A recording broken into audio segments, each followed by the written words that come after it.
Hey guys, I recently finally got to watch X-Men Apocalypse. It was one of my most anticipated movies of the year, and I missed it in theaters. I don't know why, but I just did. But I finally finally got around to watching it, and it's the story of Apocalypse revolves around Inseminure, the first mutant to walk the Earth.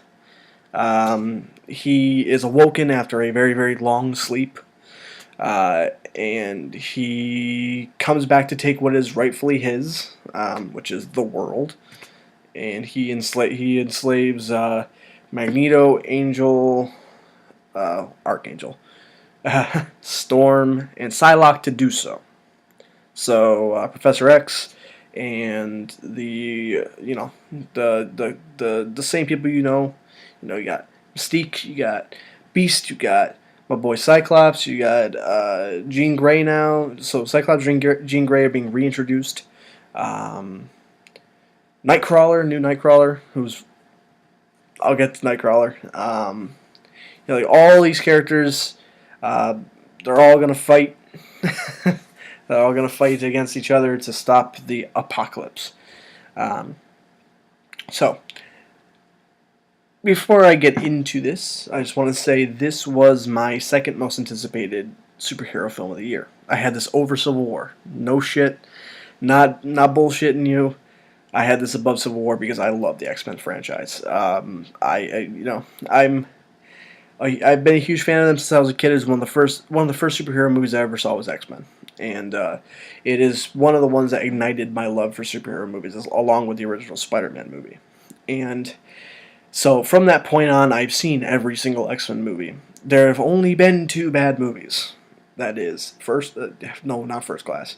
That is Last Stand, which is absolutely horrific, and X-Men Origins Wolverine, which is an abomination of a movie. I haven't watched that movie in a long, long time. I'm probably going to revisit that again and maybe I'll review it.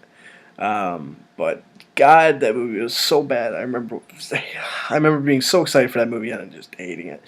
Um, but we got through, X-Men 1, 2, 3, Origins, and then we got to these other movies. We got to they basically pseudo rebooted the franchise with First Class.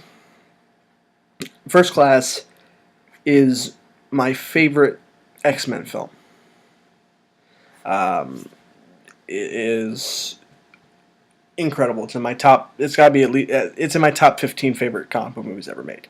I love it to death. It's just fantastic. I came out of watching this movie. Now, also realizing that I love Days of Future Past too, which made me doubly excited for this movie. I came out of this movie when came out of. I finished watching this movie and I was feeling, oh, do I like this more than First Class? I've come down to the fact that I don't. I said it in my Letterboxd review that I do. I'm gonna have to edit that. But I think I like it a little less than First Class, but I love and adore this movie. I am on the complete, like, the other side from most people. Most people are like Days of Future Past or bust, or bust, or it's X2 or bust. And at this point, it's like First Class, Apocalypse, Days of Future Past, X2, X1, X3, and 15 piles of shit, and then X-Men Origins Wolverine. And the Wolverine I love, by the way, the newer one, but I've only ever seen the unrated cut, so I can't really include that because it's not fair. Because I love that cut of that movie. But here's the thing. I'm a little confused. And I know the X-Men movies have never had great adherence to continuity, but is this movie supposed to be connected to the X1, 2, and 3? Or is this like kind of like Star Trek where they had Days of Future Past and it diverted the timelines? I can't tell. I feel like that's how it is, but no one said that, so I don't know. If I'm just gonna in my mind think that's what's happening, because if not, there's no fucking way that any of this makes sense. Because Mystique would be old as fuck, and I guess she can look younger. I don't. It doesn't make sense because her human form in X2 is Rebecca Romaine. She was not the '60s. So I don't know how that worked. And, no one ages even through 10 years, which is weird. But there's like little things that doesn't bother me that much. But as far as like, just want to just like get into the acting because this is one of the greatest things about these movies for me because these are some of the best acted superhero movies ever. From having Sir Patrick Stewart, Ian McKellen. Oh, is Patrick Stewart a Sir? I think he is, but I'm not sure. I'm fairly certain Sir Ian McKellen, but both of them just fucking killing it. Like they were fantastic when in the early 2000s when they played the characters, and Hugh Jackman as Wolverine, just fantastic. Absolutely just incredible. Truly proving that while he doesn't look like Wolverine as we know him, he's much taller. At the same time, though, he's a really good Wolverine, anyways. So, all those actors, every single one of them, fantastic. First class. These new versions of these characters. Michael Fassbender gives, in all three of these movies, one of the best superhero performances I've seen in a superhero movie ever. Like, he is astonishing. No pun intended for X-Men fans. He is just incredible. And he's always so layered. He takes this shit seriously. And that's what I love about it. Like, he doesn't treat this like it's some kind of, it's just a comic movie. He takes this shit seriously like it's an Oscar piece. And he kills it as Magneto. He is almost my favorite character. Actually, probably no, he is my favorite character in this trilogy. He is just amazing. James McAvoy too. He is just, I mean, there's only so many different words. But like he's fantastic. He's just the way James McAvoy plays off everybody. It's just so effortless. It doesn't feel like it's a line written. He feels like he's talking to people. He feels like he's actually having a conversation with them. It doesn't feel forced. It doesn't feel like it's written.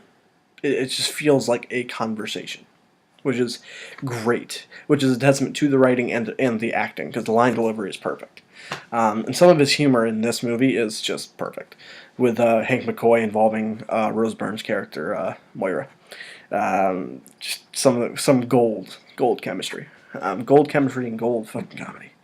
Now, as far as pertaining to this movie, some of the new people, Ty Sheridan as Cyclops. I didn't see it when they casted him. I thought that he has a look. Ty Sheridan has a certain look, and it didn't look like Cyclops to me. He didn't. He had the talent. I knew he had the talent because I saw Joe, and he is phenomenal. He's a incredible actor. He's going places. Like, he's gonna have Oscars on his mantle. I have to believe it. He's so talented, and he killed it in this movie. Like, he's so good. Like, when I looked at him, I'm like, he doesn't look like Cyclops. It's the same thing with Hugh Jackman. Like, Hugh Jackman's like 6'5". Wolverine's supposed to be like 5 foot. but despite the fact that he looks very distinct, not exactly like Cyclops, just the way he acts, he's fucking great. I'm so happily surprised by that. Sophie Turner's also really great, I think, as Jean Grey. I don't think she's given a lot of stuff to do character-wise as much as I would like. I have a feeling some of that's on the cutting room floor. But her power stuff, like the way the stuff she's given to do is really great, and she does great stuff with it. I wasn't looking forward to it because I've seen her in one thing that's Game of Thrones, and I hate her character. That's not particularly her performance, but it still stuck with me. I hate Sansa Stark.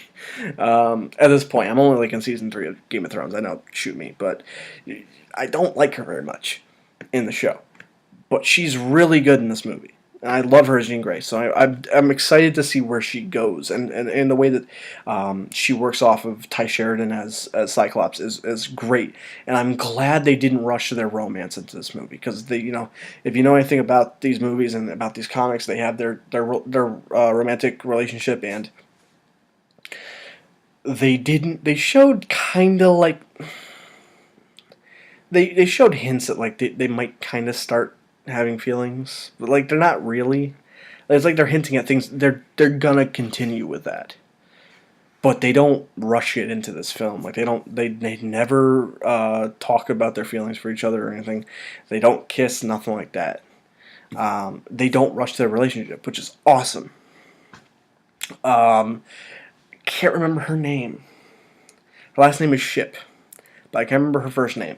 The girl who plays Storm. While given not a whole lot to do because she's relegated mostly to being a henchman, while not having a lot to do, she's also really great, and I can't wait to see how she continues as a character when they expand and they give her more stuff to do when she's not in a movie where she's kind of relegated to the henchman role. Psylocke. I'm a little disappointed with her. Mostly because she's not in it very much. I think Olivia Munn's actually a really good actress. If you watch The Newsroom, I think she's really good. But they really give her nothing to do. And she's not directed very well. She's basically there to be in her unitard and fight things and look kind of badass. But other than that, she's not really given much to do. Angel. Ben Hardy, I think is the guy's name. Looks the part. Again, not giving much to do. I'm interested to see how he does in a different movie where he's given more to do, but he's not given much to do. What he's given, he does well with, but he's not given much to do. Nightcrawler. Cody Smith-McPhee, an actor I've been watching for a while since Let Me In, the remake of the Swedish Let the Right One In.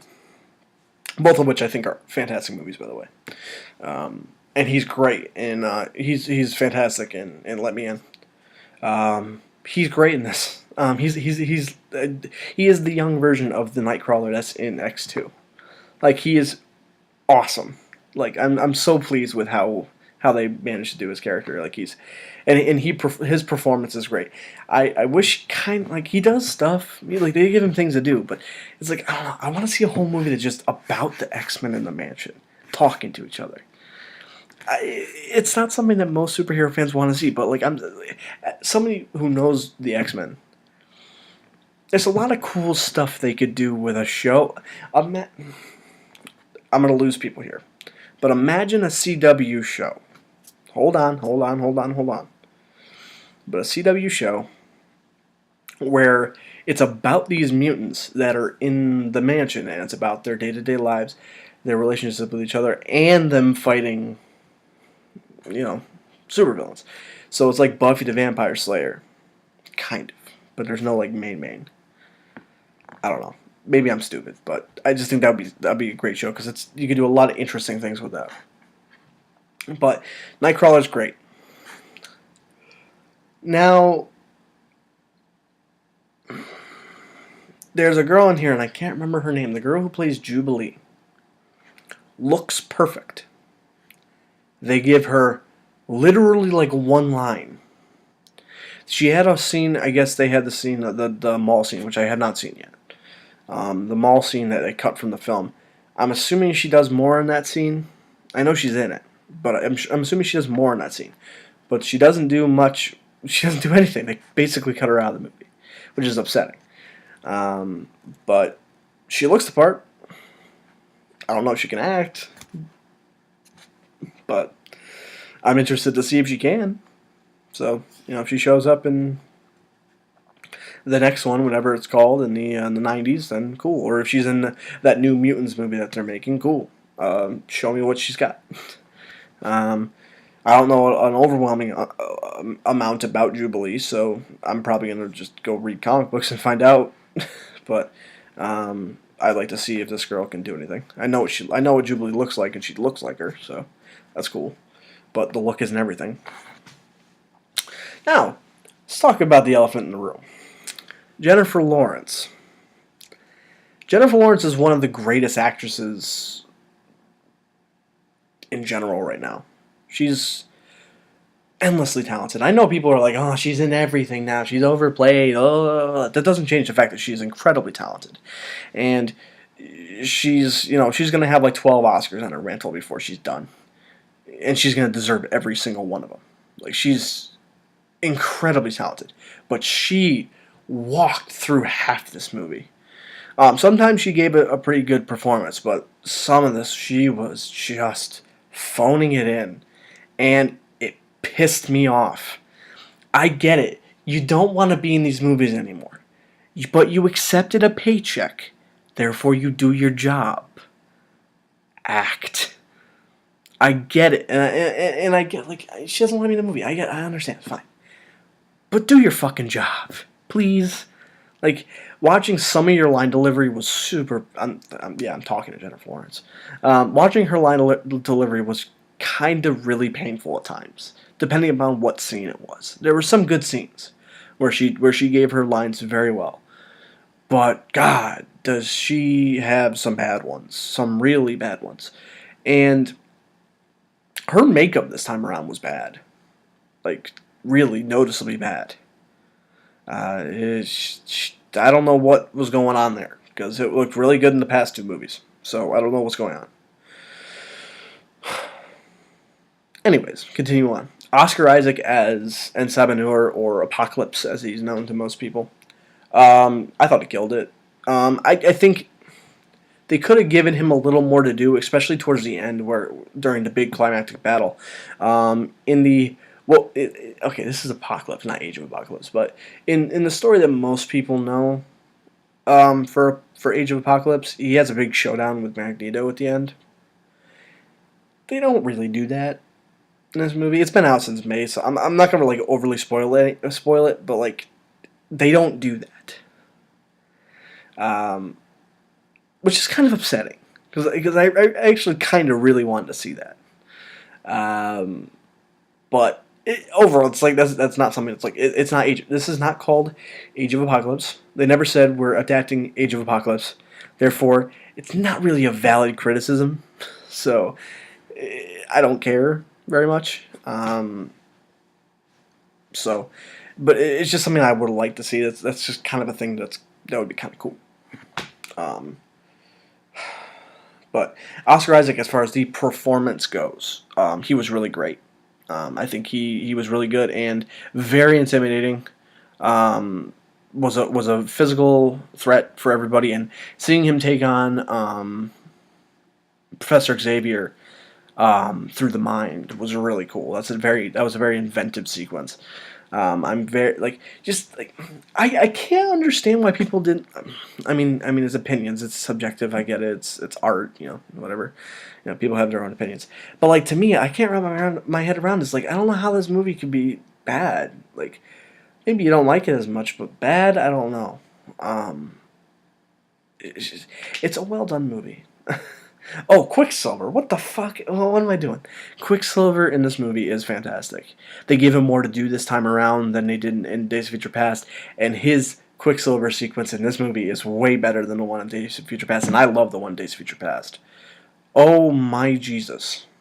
The scene in this movie is so fucking great.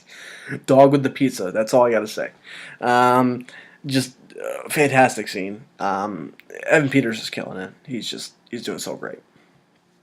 And he's got some pretty good licks in against Apocalypse, and I was fucking mint. But and as for other positives, I think the action is pretty well staged.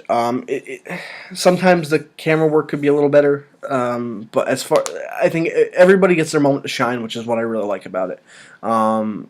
And Everybody gets to use their powers in a cool way. I love the way that because throughout the movie, Cyclops doesn't have his visor that controls his optical blasts.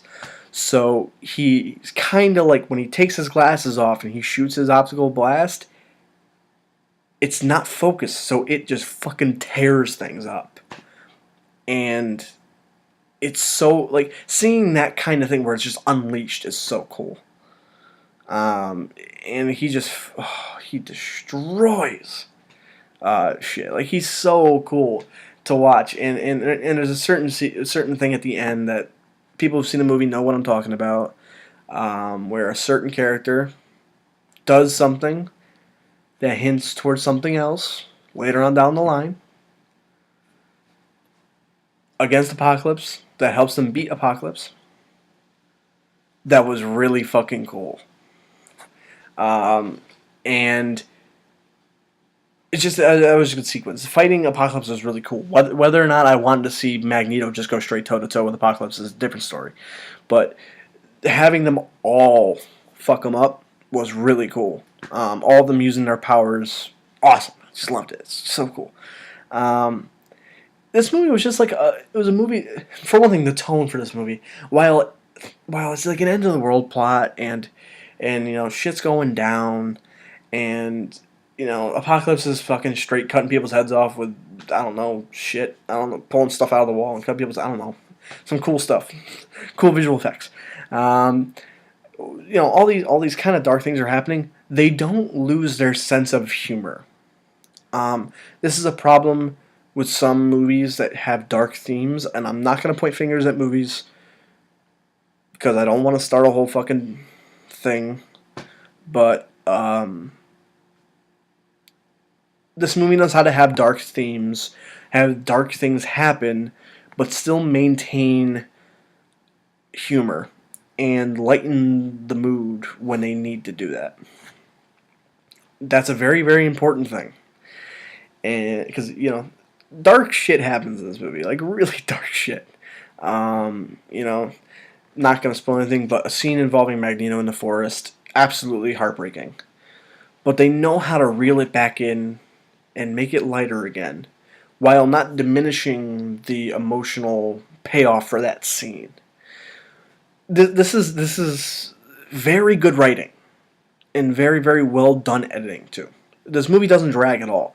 I've heard people say that it has pacing issues. I don't think it does. I didn't feel any pacing issues at all.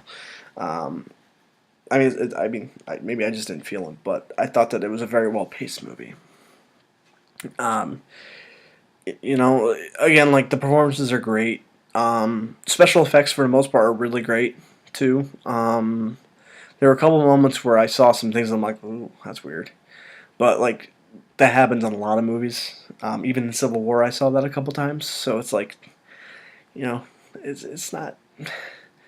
No movie's perfect, and it didn't happen very often. So it's not like this is really a nitpick, honestly. The biggest problem with this movie, in my opinion, is just the inconsistent performance from Jennifer Lawrence, because she's in a lot of the movie. So her inconsistent performance shows up more. If this was more Days of Future Past, maybe it wouldn't have bothered me as much. But she's in the movie quite a bit, so she's kind of really in your face with her inconsistent performance. But like other than that, really, like there's not a lot of problems I have. Some of the scenes where Apocalypse is kind of like giving people some new clothes or whatever to fight, like making them look cool, I giggled a little bit at that, and it's not intentional. I'm sitting there like, you want to take over the world, but you got to make everybody look really freaking cool first. It's like, do you need to do this? No, not really. But it's funny. It's just an excuse to be like, well, this is how they got their cool costume. And it's like, but why? I don't understand why Apocalypse gives a shit what they look like. But that's not even really a big deal. Like I don't really care all that much. But as far as if you want to talk about cons, it's like it's just Jennifer Lawrence, and I mean,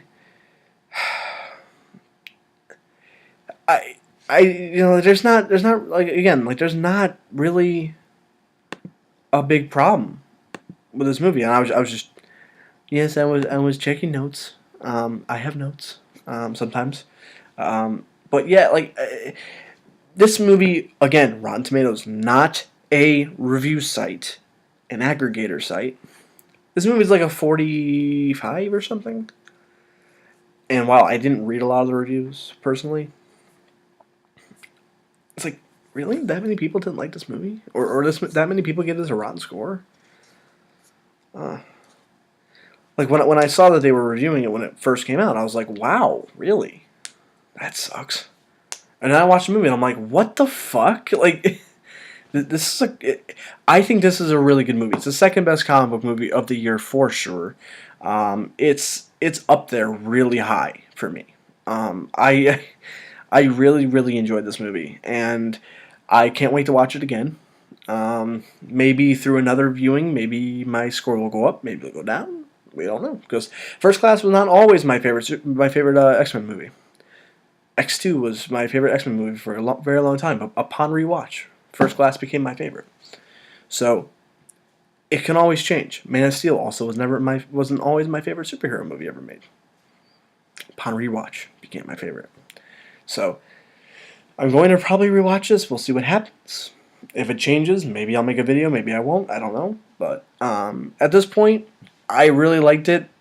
It's in my top 5 for the year so far, I believe. I have to check my Letterboxd list, but it's a one. I think it's a great superhero movie. It's something I do recommend people watching if you're a fan of the X-Men franchise. Some people are gonna be disappointed with it. Some people are not gonna be disappointed with it. But all I can give you is my opinion. So I think it's great. If I had to give it a rating, probably have to give it about a B plus. Only because her Jennifer Lawrence's performance is, if it wasn't in your face, if she wasn't in the movie so much, I probably would not care as much, and I probably wouldn't have dinged it as hard as I am for it, because that's gonna be that's a big part of why I don't like the movie. God, what am I doing? A minus. That's what I gave it on Letterboxd. Interesting. That's when I was really why I was really interested in it. Why I said it was my favorite X-Men movie. It's a B plus. Saying it's a B plus and not an A minus does not mean it's a bad movie. I love this movie. And the fact that it actually rivaled First Class for any period of time shows I love this movie. Because I love First Class to death. But score went down. It's a B plus. And it's a movie I recommend if you can get through. Jennifer Lawrence, she's in the movie so much that her performance really bothers me. If it was again, like if it was Days of Future Past, I wouldn't care, because she's in that movie, but it's not really focused on her. Oh, I didn't even talk about Wolverine. Dude, Wolverine's scene in this movie is so fucking good. Also, showing that you can make an X-Men movie that does not focus on Wolverine. First Class did it too, where he just shows up and he's gone. In this one, he shows up. He's there a little longer than he was in First Class, but shows up, does a badass scene. I'm surprised they actually managed to stick in a PG-13 movie, because it's pretty brutal. There's a lot of blood. That scene is really great. And Wolverine, the way he looks, I love it. There's some weird line writing in that one, though, where he's kind of like, it's a monster. It's like, okay, it's Wolverine. Something animalistic. Like, it's Wolverine. We get it. Fine. Shut up. Minor nitpick. That doesn't bother me that much, but it's just like, why do you have to push this? But that scene overall is wonderful, gloriously violent. I love it. It makes me just so excited for Wolverine 3. So I again, this has gone much longer than it should have. B plus for this movie. I definitely recommend it. I had so much fun watching this movie. I cannot wait for the next one. And I can't wait for that series where they're all in the X Mansion that I made up that I really want to have happen. So yeah, that was my review of X-Men Apocalypse. I hope you enjoyed it. If you did, like, comment, favorite, and subscribe, and stay nerdy, everybody.